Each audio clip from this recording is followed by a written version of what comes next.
Hello students, myself doctor Vishal Tiwari. और जो हमारे वीडियो का जो टॉपिक चल रहा है वो है राजपूतों की जीवन पद्धति।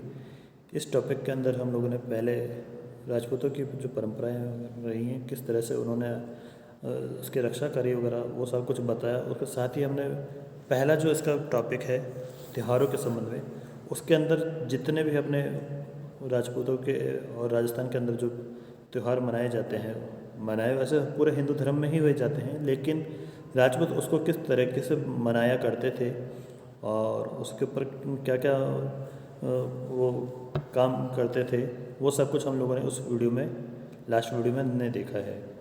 ठीक है। और इसमें ये भी हम लोगों ने देखा कि जो प्रसिद्ध प्रसिद्ध त्यौहार चाहे गंगौर हो, तो उसमें जयपुर का गंगौर की अलग तरह से होती है, उदयपुर जोधपुर घरानों में अलग तरह से उसको थोड़ा मनाया जाता था। यानी सब अपने अपने तरीक़ों से उस त्योहारों को मनाया करते थे। और वही त्योहारों के वहाँ पर क्या खासियत रही है, अलग अलग त्यौहार में, चाहे तीज का त्यौहार हो, चाहे गंगौर का हो, चाहे हमारा दशहरा का त्यौहार हो, हर त्यौहार के बारे में उसमें मैंने आपको बताया है। अब हम बात करते हैं राजपूतों की जो पुत्र जन्म संबंधी जो त्यौहार थे, एक तरह से माना जाता है, ये भी त्यौहार ही के रूप में लिया जाता था। तो उनकी जो जीवन पद्धति में पुत्र जन्म संबंधी प्लस राज्यारोहण, और अगर हम बात करें सगाई वगैरह किस तरह आगे का जो भी रहेगा हम लोग उसको देखते हैं। तो पहले हम लोग बात करते हैं पुत्र जन्म संबंधी। पुत्र जन्म सदा से ही सभी के लिए हर्षप्रद रहा है। राजतंत्रात्मक व्यवस्था में तो इसका महत्व और भी बढ़ जाता था, क्योंकि पुत्र जन्म होने से उत्तराधिकार संबंधी चिंता मिट जाती थी। फलस्वरूप वंशानुगत शासन प्रणाली में पुत्र जन्म अत्यंत सुखद और आनंदकारी घटना होती थी। हिंदू धर्म में द्वि जातियों के लिए 16 संस्कारों की बात कही गई है। प्रथम 3 संस्कारों गर्भाधान, पुंसवन और सीमंत पुत्र जन्म से पूर्व ही होते थे तथा वे सारे के सारे स्त्री से संबंधित है। अतः उन्हें यहाँ छोड़ते हुए हम पुत्र जन्म से संबंधित रीति रिवाजों की ही चर्चा करेंगे। पुत्र का जन्म होने पर काशी का थाल बजाया जाता था। राजपूत घरानों में राजपुत्रों के जन्म पर थाल बजाए जाने का उल्लेख मिलता है।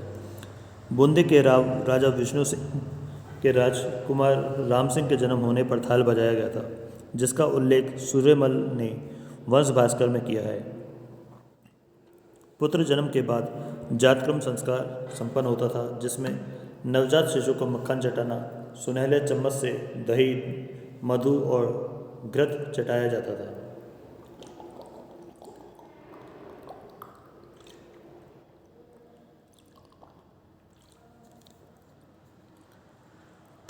राजपूत घरानों में पुत्र जन्म पर परिवार से जुड़े विविध वर्गों, जोशी, पुरोहित, वैद्य, बाजेदारों, कलावंतों, गुणीजनों आदि को नेक व पुरस्कार दिए जाते थे।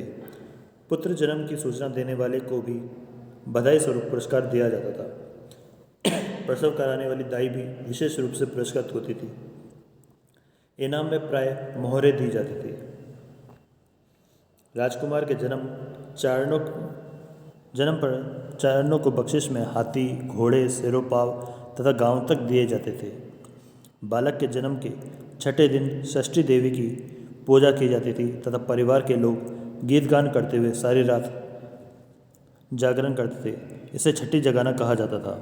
बालक के जन्म के 10वें दिन दसोटन नामक उत्सव होता था, जिसमें पुत्र जन्म के उपलक्ष्य में परिवार के सगे संबंधियों, दरबारियों व इष्ट मित्रों को भोज दिया जाता था। दसोटन उत्सव के दिन सूर्य पूजन भी किया जाता था। परिवार से जुड़े सभी वर्गों के व्यक्तियों को वस्त्र बांटे जाते थे। बालक के मूल, आश्लेषा आदि नक्षत्रों में अथवा ज्योतिष की दृष्टि से क्रूर या अशुभ समय में जन्म लेने पर ग्रह शांति करवाई जाती थी। मूल नक्षत्र में जन्म लेने वाले बालक को नदी तक में बहा देने के उदाहरण भी मिलते हैं। जोधपुर राज की ख्याल के अनुसार जोधपुर के राव अमर सिंह राठौड़ की रानी सब सुखदेव भटियानी के एक पुत्र मूल नक्षत्र में हुआ, जिसे बड़ौत की नदी में बहा दिया गया था। बालक के जन्म के 10वें दिन नामकरण संस्कार होता था। परिवार के ज्योतिषी द्वारा बालक के जन्म नक्षत्रानुसार विविध नाम सुझाए जाते थे, जिसके पसंद न आने पर बड़े बूढ़ों द्वारा उनसे भिन्न नाम भी रख दिया जाता था, जिसे बोलता नाम कहते थे। ज्योतिषी से जातक की जन्म कुंडली भी बनवाई जाती थी तथा बदले में उसे दान दक्षिणा दी जाती थी। रजवाड़ों तथा विशिष्ट ठिकानों में बालक को स्तनपान कराने तथा उसका लालन पालन करने हेतु प्रायधाय की नियुक्ति की जाती थी। वह स्वस्थ और कुलीन राजपूत महिला होती थी और वैसी महिला के मन मिलने पर गुर्जर जाति के स्वस्थ वैसी महिला के न मिलने पर गुर्जर जाति के स्वस्थ महिला को धाय बना दिया जाता था। राजपूतों में बालक बालिकाओं के कान छिदाने की प्रथा यानी कर्णवेद संस्कार रही है। यह कार्य सुनायर करता था, जो कान के लटकते हुए भाग में पतले तार से छेद कर उसे गोलाकार रूप में बांध देता था। यह कार्य बालक के जन्म के 10वें, 12वें या 16वें दिन अथवा 7वें या 10वें महीने में किया जाता था। लड़की के कर्णवेद में पहला बाया कान छेदा जाता था। क्षत्रियों के उपनयन जनेऊ या तो अलग से अन्यथा विवाह के समय किया जाता था। छठे महीने में अथवा 12वें महीने में या प्रथम दांत निकलने के समय बालक का पिता बकरे, तीतर या मछली का मांस या भात, दही, घृत तथा मधु मिलाकर बच्चे को खिलाता था। पहले, तीसरे अथवा 5वें वर्ष में चूड़ाकर्म, जिसे राजस्थानी में जड़ूला उतारना कहते हैं, किया जाता था। इसके लिए शुभ मुहूर्त निकलवाया जाता था तथा अपने इष्ट देवी देवता या कुल देवी देवता के स्थान पर जाकर यह संस्कार संपन्न किया जाता था। इसके अलावा पुत्र जन्म पर नाई बालक के पगले सफ़ेद वस्त्र पर हल्दी से अंकित पद चिन्ह लेकर उसके ननिहाल जाता था, जहाँ से उसके नाना या मामा जामना उपहार स्वरूप वस्त्राभूषण आदि लेकर आते थे।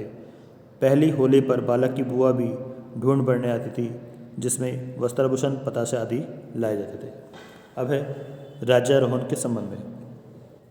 साधारणतः राजा या किसी ठिकाने के सामंत की मृत्यु होने पर ही उसका उत्तराधिकारी गद्दी पर बैठता था, परंतु कभी कभी किन्हीं विशेष परिस्थितियों में राजा अपने जीवन काल में ही अपने ज्येष्ठ पुत्र को युवराज पद देकर समस्त राज्याधिकार उसे सौंप देता था। सामान्यतः राजा या कोई क्षत्रिय सामंत अपने ज्येष्ठ पुत्र को ही अपना उत्तराधिकारी बनाता था, परंतु कभी कभी राजा या सामंत अपने ज्येष्ठ पुत्र की उपेक्षा करते हुए अपने किसी छोटे और चहेते पुत्र को अपना उत्तराधिकारी मनोनीत कर देता था। यही कारण है कि आगे चलकर राजघरानों में तथा सामंती क्षेत्रों में उत्तराधिकार संघर्ष आरंभ हो गए, जिसके फलस्वरूप राजस्थान की राजनीति में मराठों का हस्तक्षेप आरंभ हुआ। मराठों के हस्तक्षेप और उनकी लूटमार से राजस्थान के शासक और सामंत त्रस्त हो उठे और उन्हें आगे चलकर ब्रिटिश संरक्षण स्वीकार करना पड़ा था। राजा की मृत्यु के पश्चात उसके उत्तराधिकार के सिंहासन रूढ़ होने पर भी सभी रजवाड़ों में अपने धार्मिक विधि विधानों तथा अपनी अपनी कुल परंपराओं के अनुसार उसका भव्य राजाभिषेक समारोह होता था, जिसका शुभ मुहूर्त में दरबार का आयोजन, पूजना उपरांत मंत्रोच्चारण के साथ पवित्र जल से अभिषेक, राजपुरोहित द्वारा तिलक करना तथा राजमुकुट धारण करवाना, ब्राह्मणों को दान दक्षिणा देना आदि क्रियाएं शामिल होती थी। राजाभिषेक समारोह बहुत ही धूमधाम से मनाया जाता था तथा अत्यंत ही खर्चीला होता था। कर्नल टॉड के अनुसार मेवाड़ के महाराणा जगत सिंह के राज्याभिषेक समारोह पर लगभग 90 लाख रुपए खर्च हुए थे, जो राज्य के पूरे एक वर्ष का राजस्व था। परंतु अन्य रियासतों में राज्याभिषेक समारोह इतना खर्चीला नहीं होता था। राजा के राज्याभिषेक समारोह पर लगने वाले दरबार में राज्य के सभी सामंत एवं विशिष्ट अधिकारी अपने नए शासक को भेंट, नजराना आदि देते थे तथा अन्य राजाओं द्वारा टीका भेजने की प्रथा थी, जिसमें हाथी, घोड़े व अन्य बहुमूल्य वस्तुएं होती थी। राज तिलक के अवसर पर कुछ राज्यों में टीका दौड़ का प्रचलन भी आरंभ हो गया था। इसके अनुसार राज तिलक के दूसरे दिन ये नया राजा किसी पड़ोसी शत्रु राज्य पर आक्रमण कर उसके किसी नगर या गांव पर अधिकार कर लेता था। अब हम बात करते हैं राजपूतों की जीवन पद्धति में। पहला है इसमें फिर वापस से अलग सगाई एवं विवाह के संबंध में। हिंदुओं के धार्मिक 16 संस्कारों में विवाह संस्कार को सर्वाधिक महत्व दिया गया है। राजपूतों में कन्या का विवाह बहुत धूमधाम से किया जाने वाला अत्यंत खर्चीला समारोह होता था, जिसमें हर घराने की अपनी कुल परंपरा के अनुसार कुछ विशिष्ट रस्में और रीति रिवाज संपन्न हुआ करते थे। यहाँ हम रीति रिवाजों की छोटी मोटी क्रियाओं से संबंध न रखते हुए सामान्यतः सभी राजपूत घरानों में समान रूप से प्रचलित रीति रिवाजों का ही बारे में ही बात करेंगे। राजपूत परिवारों में कन्या के कुछ सयानी होते ही उसके लिए उपयुक्त वर की तलाश आरंभ हो जाती थी। उपयुक्त वर मिलने पर विवाह के प्रस्ताव के प्रतीक नारियल वर पक्ष के पास भेजा जाता था। नारियल प्राय स्वीकार कर लिया जाता था, क्योंकि नारियल को अस्वीकार करना कन्या पक्ष का घोर अपमान समझा जाता था, जो दोनों परिवारों के बीच कलह का कारण बन जाता था। यह नारियल सोने चांदी से मढ़े हुए होते थे तथा कभी कभी रत्न जड़ित भी होते थे। परिवार की समाज में स्थिति के अनुसार नारियल के साथ हाथी, घोड़े, सूखा मेवा, मिठाई, सिरोपा, बहुमूल्य कपड़े, जड़ाऊ, सिर पेच आदि होते थे। नारियल लेकर प्राय पुरोहित जाता था, जिसके साथ कुछ प्रतिष्ठित सरदार भी होते थे। सगाई का दस्तूर वर को बाजौर पर बैठाकर किया जाता था। पूजा अर्चना के बाद वर के रोले का तिलक कर अक्षत लगाया जाता था। दस्तूर करने आए पुरोहित व सरदारों का स्वागत सत्कार किया जाता था। टीके का दस्तूर हो जाने के बाद राज ज्योतिष द्वारा विवाह का शुभ मुहूर्त निकलवाकर विवाह की तिथि निश्चित कर दी जाती थी। ज्योतिषी को मुहूर्त निकालने पर दक्षिणा दी जाती थी। एक बार सगाई तय हो जाने के बाद सगाई तोड़ने पर दोनों परिवारों में युद्ध तक की नौबत आ जाती थी। कभी कभी दो राज्य परिवारों में चले आ रहे पुराने वैर को मिटाने के लिए कन्या का भी माध्यम के रूप में उपयोग किया जाता था। जैसे जोधपुर के महाराजा सुरसिंह ने सुरोही के साथ चले आ रहे वैर को समाप्त करने के लिए अपने कुंवर का नारियल सुरोही भिजवाया था। सगाई हो जाने के बाद यदि भावी वर की मृत्यु हो जाती तो या तो उसका नारियल दूसरे परिवार में भेज दिया जाता था, या फिर कभी कभी कन्या आजन्म कौमार्य व्रत धारण कर लेती थी। ज्योतिषी द्वारा बताए गए शुभ मुहूर्त पर गणेश पूजन किया जाता था।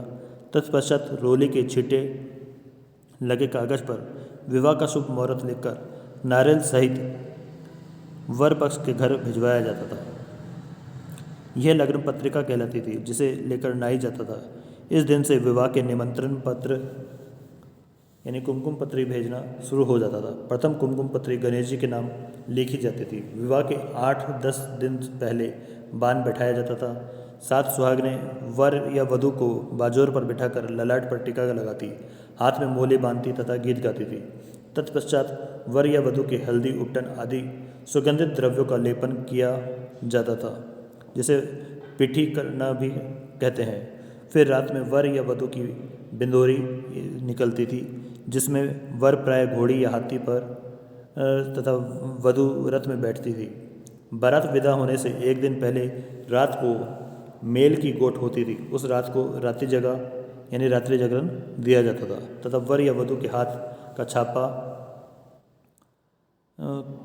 छाप यानी मायो की जगह दीवार पर अंकित किया जाता था। वर या वधू के हाथों में विवाह के शुभ कंकन डोरे बांधे जाते थे। अगले दिन प्रातःकाल सुहागिनों ने वर को घी पिलाती थी। साइकिल निकास से पूर्व मामा भात पहनाता था तथा वर को पाटे से उतारता था। इसी समय वर या वधू के तेल बांध चढ़ाया जाता। निकासी प्राय घोड़ी पर की जाती थी।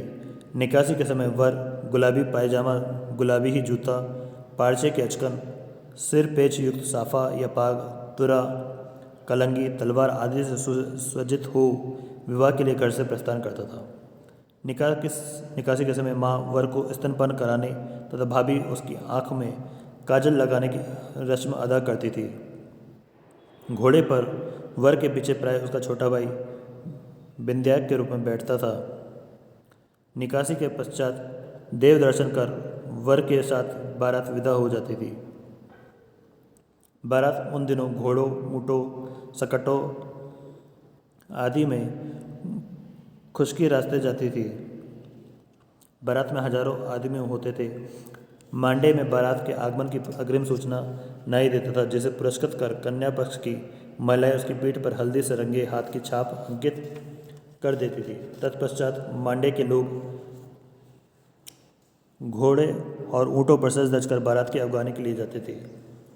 वहाँ दोनों पक्षों की ओर से परस्पर भेंट निछरावल होती और मांडे के लोग बारात सहित गाजे बाजे और अपने लवाजमे के साथ नगर ग्राम में प्रवेश करते थे।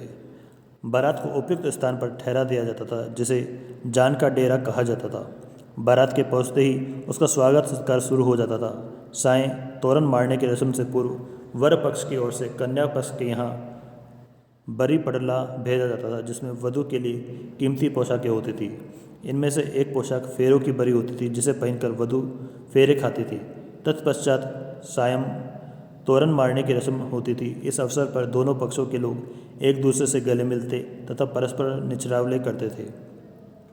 तोरन मारने की रस्म के बाद वर की सास उसकी आरती उतारती तथा वधू अक्षत वर्षण कर उसका स्वागत करती थी। तत्पश्चात स्त्रियां वर को लेकर कुछ कामन क्रियाएं करती थी, जिसमें वर का अकस्मात आलिंगन करना, उसे डोरे से नापना, उसके कान में झुंझुना बजाना आदि शामिल है। कामन क्रियाएं वस्तुतः एक प्रकार से तांत्रिक अभिचार था, जिसका उद्देश्य पुरुष को वश में करना था। इन कामन क्रियाओं से निपटाकर वर को मामा के समक्ष ले जाया जाता था। वहाँ वर वधू के साथ हथलेवा जोड़ाते और हथलेवा जोड़े हुए ही दोनों को विवाह की वेदी पर फेरों के लिए बैठा दिया जाता था। वैदिक मंत्रों के साथ फेरे हो जाने के बाद वधू के माता पिता कन्यादान करते थे। कन्यादान के बाद हथलेवा छोड़ाते समय वधू के स्वजन उसे उपहार देते थे। तत्पश्चात वधू बारात के डेरे जाती थी, जहाँ ससुर द्वारा छोल भरने का दस्तूर होता था। इसमें ससुर वधू का आंचल उपहार स्वरूप मेवे, मिठाई, बतसों तथा द्रव्य आदि से भर देता था। फेरों के अगले दिन प्रातः वर बासी जुहारी पर आता था, जो एक प्रकार से सास के प्रति अपना अभिवादन अर्पित करना था। तत्पश्चात देवी देवता धोकने और कवर कलेवे की रस्म होती थी। उसी दिन रात्रि को बड़ार की दावत होती थी, जिसमें दोनों पक्ष के लोग एक साथ बैठकर भोजन करते, एक दूसरे की मुहारे करते तथा नज़र निचरावले होती थी। महफिल में तवाइफों का नाच गाना होता था। गुनीजन व कलावंत अपनी अपनी कला का प्रदर्शन करते थे। उधर मांडे के रनिवास में आद्रात्या की रस्म होती थी, जिसमें साली सलझें वर वधू को भोजन कराती। भोजनोपरांत वर वधू को प्रथम बार शयनागार में भेजा जाता था, जहाँ वे सुहागरात मनाते। इसे गौरव की रात भी कहा जाता था। इसी रात वर द्वारा वधू का मुँह दिखाई का दस्तूर होता था, जिसमें वर वधू को अपनी ओर से कोई बहुमूल्य उपहार दिया जाता था। इस रात वर से यह अपेक्षा की जाती थी कि वह वधू का कुमार्य भंग करे। सतत युद्धों में लिप्त रहने के कारण राजपूतों में संभवतः वंश रक्षा के लिए इस रीति का विधान कर दिया गया था। बड़ार के दूसरे दिन सुबह रस्म के ढोल की रस्म होती थी। इसमें कन्या पक्ष के लोग बारात के डेरे जाते, जहां उनका स्वागत सत्कार किया जाता था तथा उन्हें वर पक्ष की ओर से कोई वरिष्ठ व्यक्ति अपने हाथ की अंजलि से अमलपान कराता और पतासे देता था। इस अवसर पर चारणों व भाटों को त्याग के रूप में प्रचुर धन द्रव्य बांटा जाता था तथा विशेष कुरब इनायत किया जाता था। इधर मांडे की महिलाएं वर को रमाने खिलाने के लिए बुलाती, जहां वे वर के बुद्धि चातुर्य की परीक्षा लेने तथा उसका मनोरंजन हेतु प्रश्न करती व पहेलियां पूछती थी। इस अवसर पर वर से अपेक्षा की जाती थी कि प्रत्येक प्रश्न का सटीक उत्तर दे। इसी दिन समूठनी होती थी, जिसमें वर वधू के गठजोड़े के साथ पलंग पर बैठाया जाता था तथा उन्हें स्वजन काका, बाबा, बड़े भाई आदि जुहारी भेंट स्वरूप रुपये देते थे। उधर बारातियों की भी कन्या पक्ष की ओर से जान जुहारी की जाती थी, जिसमें प्रत्येक के तिलक कर उसकी पद स्थिति तथा वर के साथ संबंध के अनुसार नारियल, सिरोपाव, रुपये आदि दिए जाते थे। समठुनी में कन्या को दहेज में दी जाने वाली वस्तुएं प्रदर्शित की जाती थी, जिसमें पोशाकें, स्वर्ण व रत्नाभूषण, सोने चांदी के पात्र आदि अनेक वस्तुएं होती थी। इसके अतिरिक्त कन्या पक्ष अपने पद मर्यादा के अनुसार दहेज में हाथी, घोड़े, रथ, दास दासियां आदि भी देते थे। बारात के विदा होते समय सभी वृत्तिकारों को नेक चुकाया कर जाते थे तथा मंदिरों में भेंट आदि चढ़ाई जाती थी। बारात के वर वधू सहित लौटने पर पूर्व सीमा में प्रवेश करते ही नारियल वधार कर कांकड़ पूजा की जाती थी। तत्पश्चात गृह प्रवेश करने पर वर वधू का मंगल गीतों से स्वागत किया जाता था।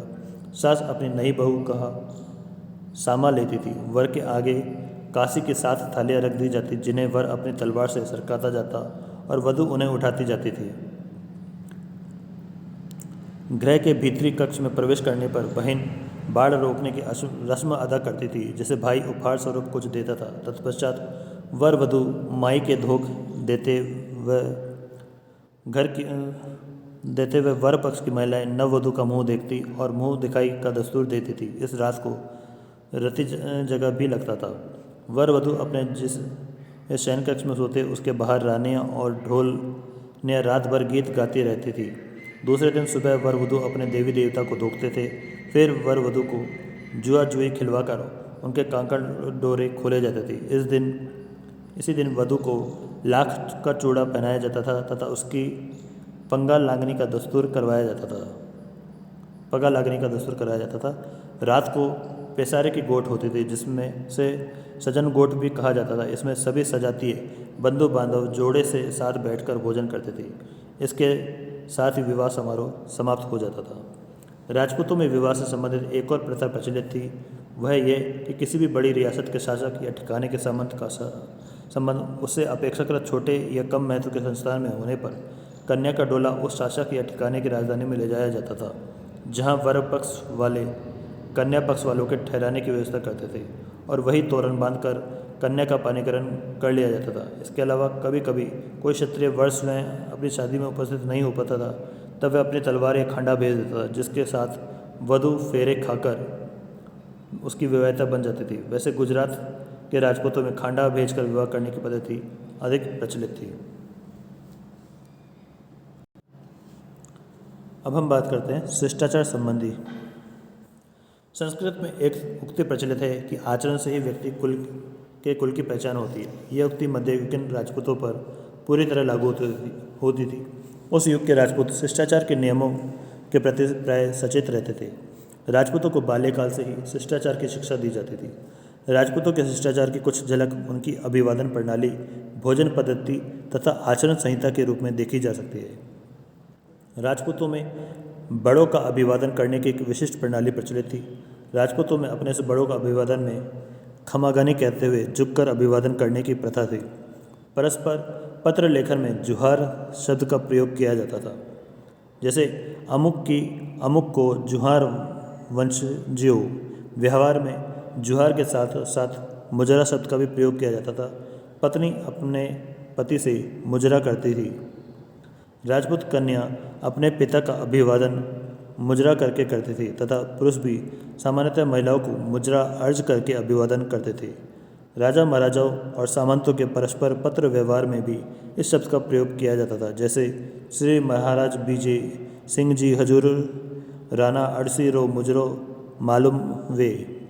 राजपूतों में राजा या सामंत का सबके साथ एक ही पंक्ति में बैठकर भोजन करना उनके प्रति आदर का सूचक माना जाता था। साथ बैठकर एक ही थाल में शामिल भोजन करना वंशगत शुद्धता का प्रमाण माना जाता था। एक ही थाल में शामिल बैठकर भोजन शुरू करने से पहले एक दूसरे को गिलास मुंह में देने का रिवाज था। मदिरा की मनोहार करते समय गिलास हाथ में लेकर खड़े होकर दी जाती थी। जिसे दी जाती थी उस पर रुपये वार कर निचरावल की जाती थी। भोजन के बाद सबके साथ उठने का रिवाज था। पहले उठना अशिष्टता का सूचक माना जाता था। भोजन के पश्चात थाल में कुछ रुपए रखने की प्रथा थी, जिसे नाई ले लिया करता था। पुरुषों की भांति राजपूत महिलाएं भी इसी रीति का पालन करती थी। भोजन के लिए मनोहार में आरोगना शब्द का प्रयोग किया जाता था। राजपूतों के परस्पर वार्तालाप में भी अत्यंत ही शिष्ट शब्दों का प्रयोग किया जाता था। जैसे विराजना बैठने के आग्रह के लिए, पधारना जाना या आने के लिए, देवलोक होना या धाम पधारना मृत्यु के लिए, पोड़ना सोने के लिए, सीख करना या सीख देना विदा होने या विदा करने के लिए, आशा होना, गर्भ होना आदि शब्दों का प्रयोग परस्पर व्यवहार में होता था। राजपूतों में एक विशिष्ट आचरण संहिता भी थी। जैसे राजपूत महिलाएं अपने पति का नाम नहीं लेती थी, उसी प्रकार पुरुष भी अपने पत्नी का नाम नहीं लेते थे। राजपूत महिलाएं अपने ससुराल में अपने व्यक्तिगत नामों से नहीं बल्कि अपने वंश शाखा से जानी जाती थी और पुकारी भी जाती थी। जैसे शिशोधन जी, झाली जी, हाड़ी जी, मेड़तनी जी, राठौड़ जी, कछवाही जी आदि पारस्परिक संबोधन की भी एक विशिष्ट प्रणाली थी। जैसे पुत्र अपने पिता को अन्नदाता, आपसा या आप जीसा आदि शब्दों से संबोधित करते थे। पुत्र को यदि उसका पिता जीवित हो तो कुंवर तथा दादा जीवित हो तो भंवर कहकर संबोधित किया जाता था। इसी प्रकार बड़े भाई को दादा भाई जीसा कहकर संबोधित किया जाता था। पुत्रों को अपने पिता के घर में बाईसा या बाईजाल कहकर पुकारा जाता था।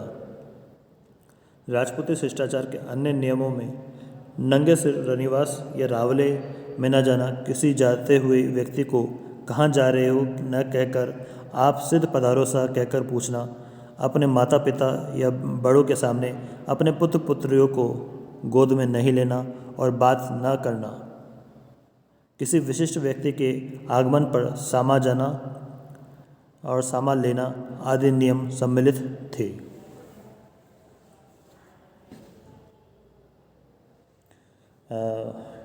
वीडियो ये वाला जो टॉपिक है काफ़ी लंबे रहेंगे, इसलिए नेक्स्ट वीडियो में हम लोग और कंप्लीट करते हैं उसको।